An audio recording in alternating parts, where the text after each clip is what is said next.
পুরুষের শারীরিক চাহিদা পূরণ হলেই তার মানসিক শান্তিটা চলে আসে। তবে নারীদের ক্ষেত্রে বিষয়টা ভিন্ন। একজন নারী মানসিক শান্তি পেলে তবেই শারীরিক চাহিদা দেখা। নারী এবং পুরুষের চাহিদার মধ্যে পার্থক্য আছে। পুরুষের সমস্ত ডিপ্রেশন এবং ক্লান্তি দূর হয় সঙ্গীর সাথে ফিজিক্যাল অ্যাটাচমেন্টে থাকলে। আপনি যখন আপনার পুরুষ সঙ্গীকে খুশি করতে চাইবেন, তবে অবশ্যই তার সাথে শারীরিক অ্যাটাচমেন্ট হতে হবে, এমনকি তা পুরোপুরি মন থেকে। পুরুষের তুলনায় নারীদের এই একটা কারণেই সবচেয়ে বেশি মুড সুইং হয়। নারী এবং পুরুষ দুই ভিন্ন মেরুর জিনিস। এখানে বুঝতে হবে আপনার সঙ্গী ঠিক কিসে নিজেকে স্যাটিসফাই মনে কর। সঙ্গীর চাহিদা অনুযায়ী যদি তা পূরণ করতে পারেন, তবেই আপনি একজন ভালো সঙ্গী। এখানে কেউ কারো চাহিদা এড়িয়ে যাওয়ার কোনো সুযোগ নেই। তবে নারীরা ফিজিক্যাল অ্যাটাচমেন্ট এর চাইতে মেন্টালি অ্যাটাচমেন্ট এ বেশি গুরুত্ব দেয়। আপনার নারী সঙ্গীর যদি মন ভালো থাকে, তবেই কেবল সে শারীরিক অ্যাটাচমেন্ট এ আগ্রহ দেখাবে। তবে মানসিক অবস্থা যদি ভালো না থাকে, তবে সে কোনো কিছুর প্রতি আগ্রহ দেখাবে না। নারীরা সবসময় তার মনকে গুরুত্ব দেয়। মন যদি সায় না দেয়, তবে তার ধারে কাছেও যাওয়া যায় না। আপনি যখন আপনার নারী সঙ্গীর মনের প্রতি বেশি খেয়াল রাখবেন, সে তখন আপনিই আপনার ডাকে সাড়া দিবে। পুরুষ এবং নারীর চাহিদার এই পার্থক্যের কারণেই দাম্পত্য জীবনে কেউ কাউকে বুঝতে চায় না সহজে।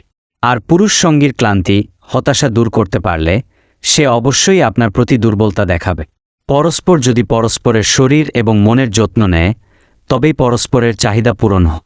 চাহিদা অপূর্ণ রেখে একে অপরকে দোষারোপ করে শুধুমাত্র দায়ে পড়ে সংসার করার কোনো মানে নেই। তাইলেই একজন নারী একজন পুরুষকে বহু রকমভাবে তৈরি করতে পারে। একজন নারী চাইলেই একজন পুরুষকে সম্মানের দিক থেকে অনেক উঁচুতে উঠাতে পারে, আবার অসম্মানের একদম নিম্নমানের জায়গাতেও নামিয়ে এনে দাঁড় করাতে পারে। একজন নারী চাইলেই একজন পুরুষকে অনেক আর্থিক এবং সম্পদশালী করে গড়ে তুলতে পারে, আবার সেই নারী একজন পুরুষকে ভিক্ষুক হিসেবে কিংবা সমাজের একদম গরিব পুরুষ হিসেবে পরিণত করতে পারে।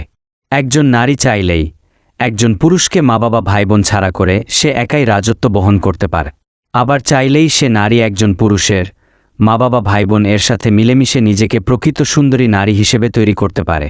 একজন নারী চাইলেই একজন পুরুষকে পরিবার ছাড়া, ঘর ছাড়া, সমাজ ছাড়া, দেশ ছাড়া করতে বাধ্য করতে পারে, আবার চাইলেই সে নারী একজন পুরুষকে একটা সুন্দর ঘর, একটা সুন্দর পরিবার এবং সুন্দর একটা সমাজ তৈরি করে সুন্দর একটা বন্ধনে আবদ্ধ করে দিতে পারে।